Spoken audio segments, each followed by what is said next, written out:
and welcome to another Tech Talk from the NAMI San Diego Tech Cafe, paid for by the County of San Diego and the Human Health Services Agency through the Mental Health Services Act. My name is Sten Walker, and I am the Technology Coordinator here at the NAMI San Diego Tech Cafe. Today is going to be about some technical and a lot of non-technical aspects of what makes for a more desirable resume created through Microsoft Word. We've gone through a decent amount of formatting before.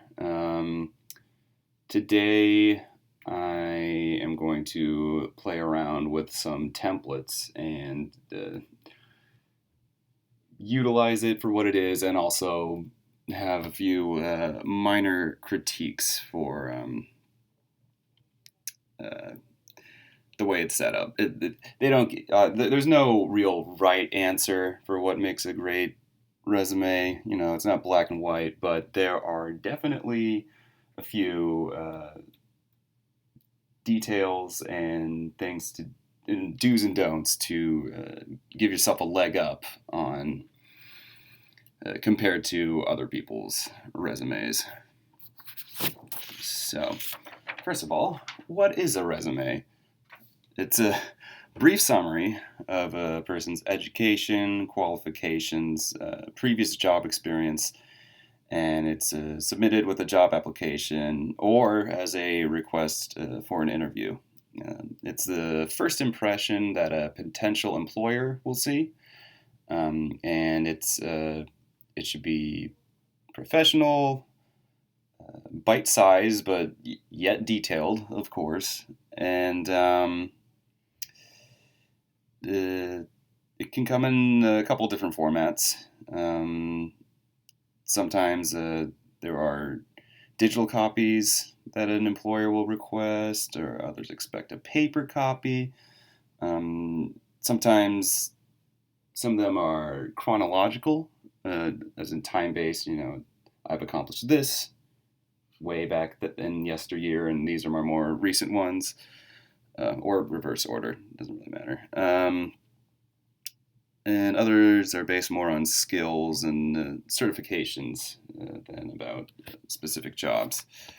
Let us look at some of the templates here. So when you open up Word, there will be the blank document, the take a tour, and a bunch of other, I don't know what any of these are. Creative cover letter. Oh, okay, that's convenient. A polished resume. Well, we'll just look at all the resumes. And so we'll go up in the right-hand corner, search all templates, and type in resume. So yeah, they have a bunch of different options. Like I said, oh my goodness, a bunch of different options. So yeah, there isn't really a right answer. As I was saying, here's functional resume, and here's resume. Here's functional resume, vertical design, sales manager, all these pre-made templates to help out with anyone who may not want to have to bother with that. Oh geez. So let us just do this one called resume. Double click, open it up. Sweet. Cool. So yeah, first impression, your name, objective, skills and abilities, experience, education, communication, leadership. Yeah, we'll probably get rid of those later. Okay, so here's kind of a decent example, I suppose, of what a resume, but just any old resume would probably look like, any cohesive one. So let's talk about professionalism. Before submitting a resume, ask yourself, Is the paper crumpled, stained, or dirty?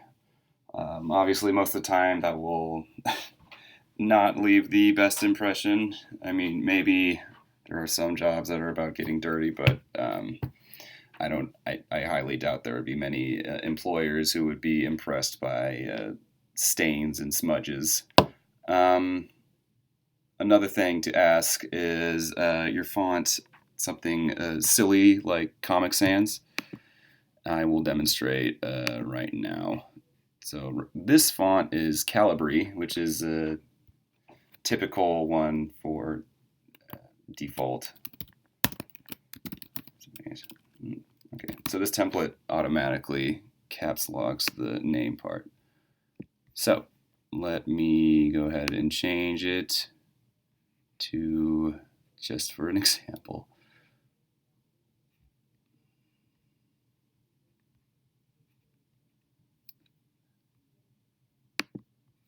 Okay, so yeah, if if let's just say you're an employer and you just see a name like that pop up that looks like it's been written by a 5-year-old. I mean, it'd be cute, but not very practical for getting jobs done. Um, Other things to not really bother with is using a lot of colors. Also, check for poor grammar and spelling mistakes. That's a big one. Try not to use slang or unprofessional language. This is I mean, it's a first impression, but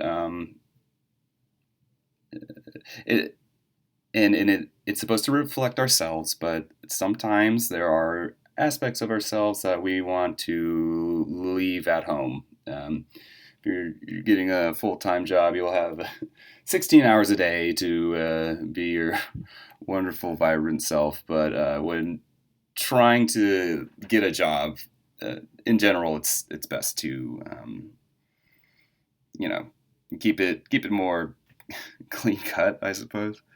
Um, and also make sure that it's a neutral list of your applicable qualifications and relevant work experience. So, if it's a printed resume, make sure it is on white letter size paper, standard 8.5 by 11. You don't want to stand out by having different paper. That's not normally something an employer is looking for. Font's easy to read, not Comic Sans, even though actually Comic Sans is easier for some people to read, but that's another story. Make sure the sections are clearly labeled and make sense. An employer will not look at the resume for very long. It's very, very bite size. It takes a while to make a good one, but the actual consumption of the resume is a very short process and very first impression oriented. Also make sure no spelling mistakes and grammar errors, obviously. Language is clear and easy for anybody to understand, and basic entry level resumes are usually 1 page long. Mid-career folks who've done a lot, maybe 2 pages, but it could be acceptable, but more than 2 pages will not be read. No one is going to look through 3 whole pages of resume. Another thing, which most of these templates betray, I suppose, is there shouldn't be an objective statement. It's just a waste of space. Most all the templates, the pre-made templates on Word or any other site, they'll have objective statements, but yeah, just forget about that. Honestly, just forget about that. Objective statements, it's just it doesn't tell anyone about the prospective employee. We all know what the objective is. It's just it's going to boil down to I want this job, which by applying you're already saying that. It's really obvious when sending in a job application what your intentions are. The objective, it could be stated in the cover letter, but taking up precious space on the single page that you're going to use to impress people with, it's not worth it. The objective statement will never make you stand out, and hiring managers don't really read them. Okay, so but however, if the potential employer specifically requests an objective statement, by all means disregard everything I just said. Just do what they ask in that case. Otherwise, it is completely safe to assume that an objective statement in the resume itself would be redundant. Anything you might want to put in an objective statement could instead be put in the cover letter. So, as for a couple other things to not put in the resume, so let's get rid of those. Boop.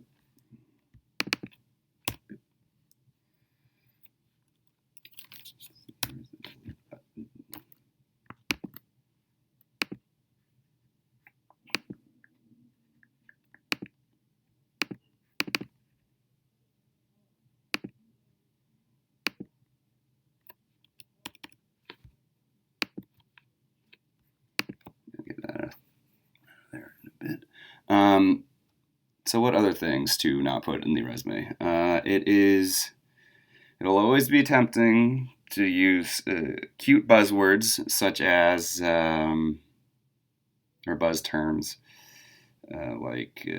which I suppose would be desirable, but it's very plain and I guess cliche is a good way to use it, and it doesn't tell anyone anything about yourself.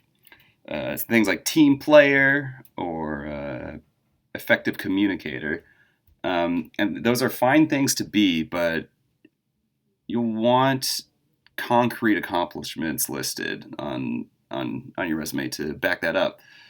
Without the extra accomplishments to really back up any team player or effective communicator traits you may have, it's pretty useless and doesn't really stand out. The hiring managers have seen thousands and thousands of team players and self-motivated go-getters. They're not that hard to come by, and it costs nothing to refer to oneself as a self-motivated go-getter. But backing that up is a whole nother story. And if you really are an effective communicator, maybe you come up with better terms than effective communicator.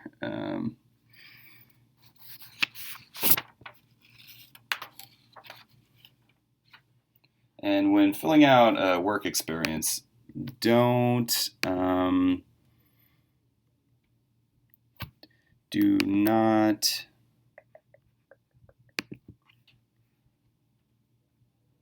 write down every single little detail of or every little thing that you've done. If you filed alphabetized organized papers, that means you just filed them. Using the redundant terms like that won't really help much. It's just kind of a waste of space. And don't use 3 words where one will do. And you have a very small template to work with.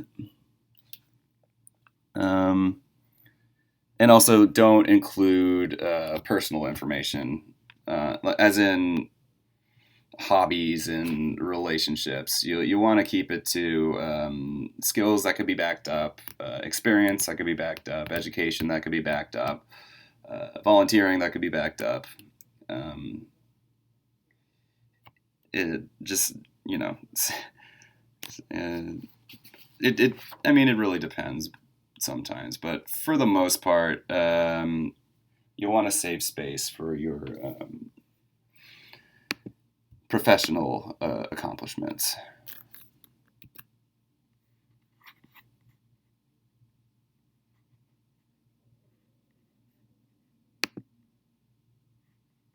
Oh, whoops.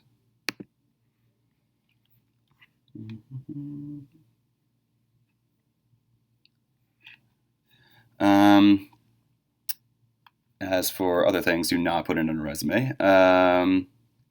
If you've had many jobs over the years, make sure you're going to have to weed some of them out. You're going to have to go through it and just find the most relevant ones. That's a more difficult part of the resume writing process. Ideally, in the best case, these jobs are the most recent, the most relevant and beneficial, or the most recent. But sometimes it's not the case, and sometimes people have been out of the workforce for a while. But that's all right. Just do your best. Avoid jobs where you're fired, which you were fired from, if you can. Don't indicate that you were fired. And there's no need for your employer to know about something like that.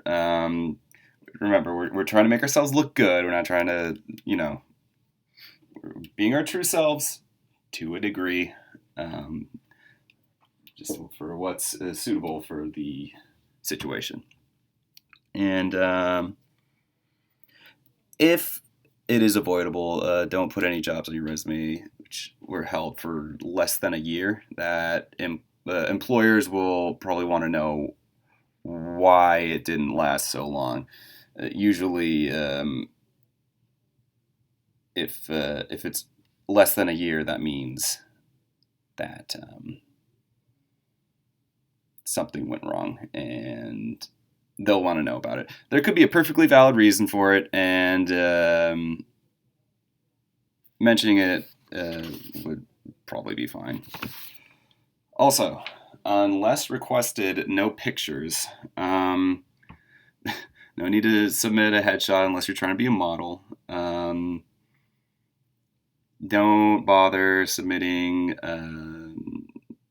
kids or pictures of your kids or your pets. And no fancy borders on the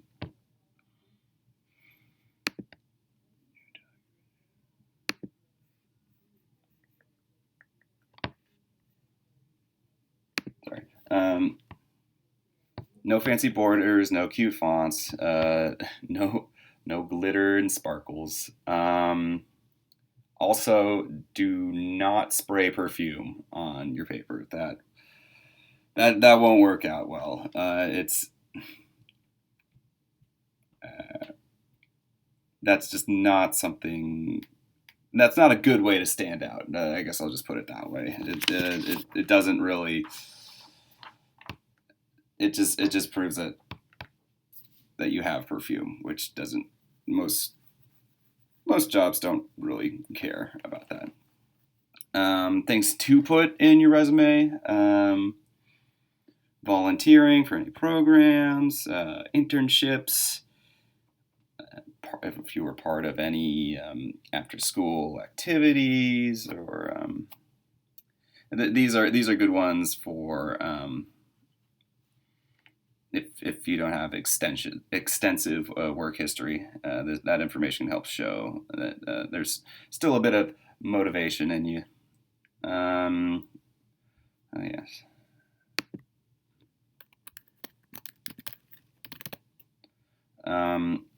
Awards. Awards is a good one. Accolades and recognition, certifications, any of that stuff. That's great to put in there. That's some solid. It's better than perfume. Put it that way. Completing the Tech Cafe program counts as certification. You can put just completed Windows 10 class in your resume, stuff like that. It's totally fine.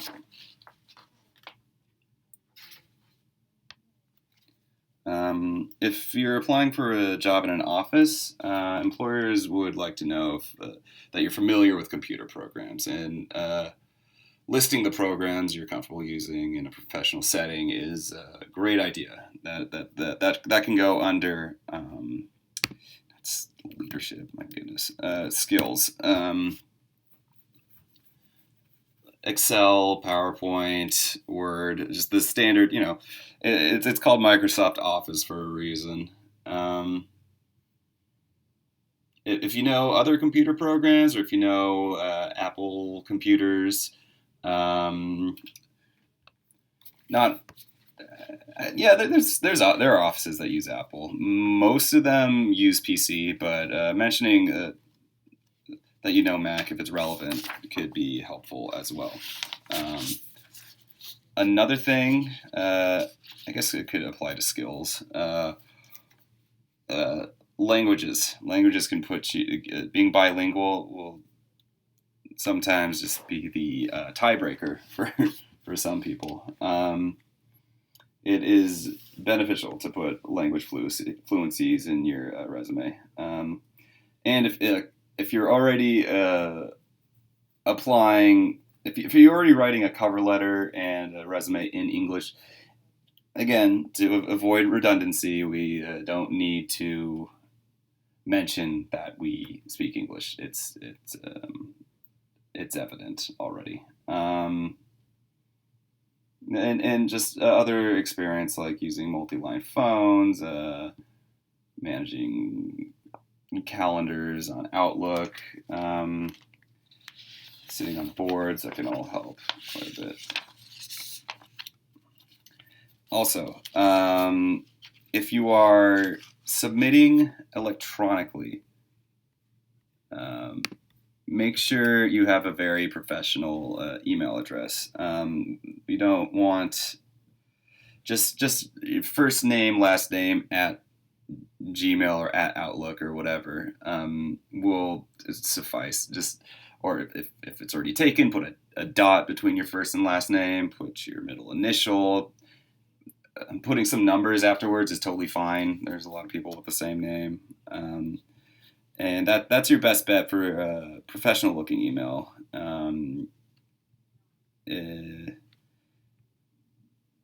It should not be like something cute,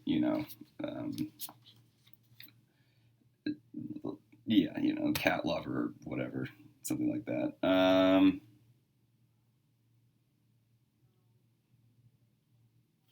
Yeah. Just you can always just make a new one pretty easily, and some people make email addresses specifically for applying to jobs as well, and so that can always be something. If you're really putting yourself out there and submitting to a lot of different people and a lot of different organizations, having a unique email address specifically for applying to jobs can sometimes be a good idea. And for, remember to not have any spelling errors, of course. Can't tell you enough. Just a cover letter can just be really, it's such a huge blemish just to use the wrong word. It could be great looking, but keeping it from that 100% is a really big bummer for applying to jobs. Yeah, sending a resume with spelling errors is the same as not sending one at all. Most people plenty of people just sort of chuck them. They'll be like, okay, these people, they're obviously not detail oriented. Whoever is misspelling things, and yeah, change that.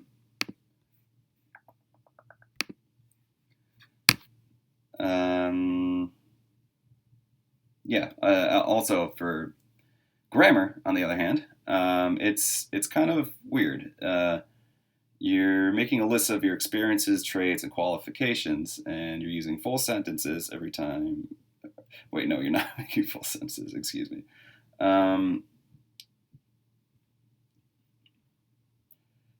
of the main things to do is use bullet points, not quite full sentences, but not just one word or 2 words where it would count.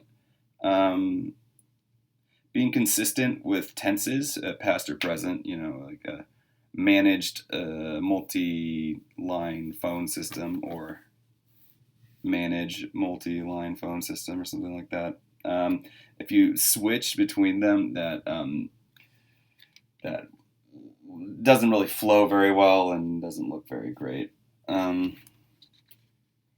And if you end one line of your resume with a period, they should all end with a period. You want to keep it consistent with whatever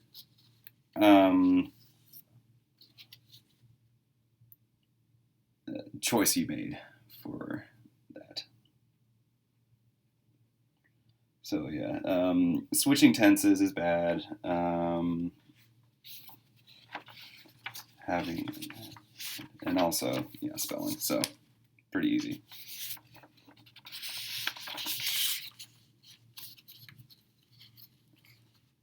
So dot points should be sentence fragments as opposed to full sentences. This is a lot of times sometimes Word will, if someone writes a sentence fragment, like not a complete sentence, well, you're taking out the subject and stuff like that.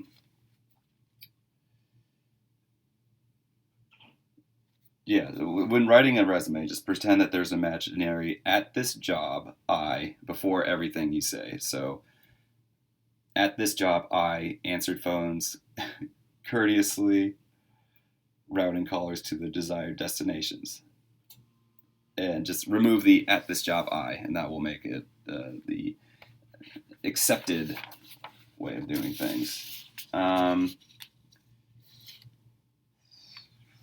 If you're just out of school, you put the education on top because that is the most significant and recent thing you got going. You have less than 15 years of work experience, put your applicable skills first, then your work history, and leave your education to the end. At that point, including GPA isn't really as important and isn't necessary, so to speak.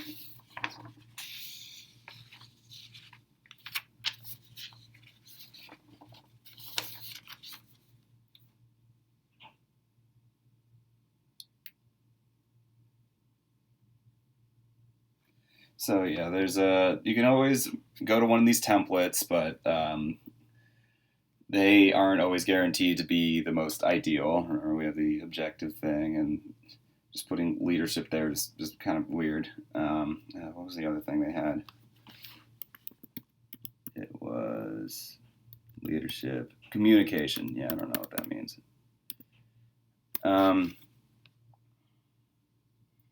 And if you're comfortable formatting, you can always just be more versatile and make one from scratch.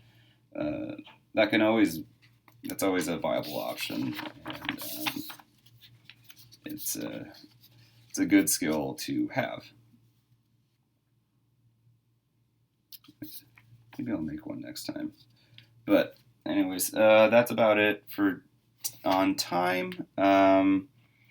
Hopefully you've learned some things which will help you give you an edge if you're trying to stand out in the right way without glitter and or Comic Sans or anything like that. Best of luck. I hope this helps, and we'll see you next time. For more Don't forget to rate and comment and subscribe, and make sure to ask any questions about what you about resume making.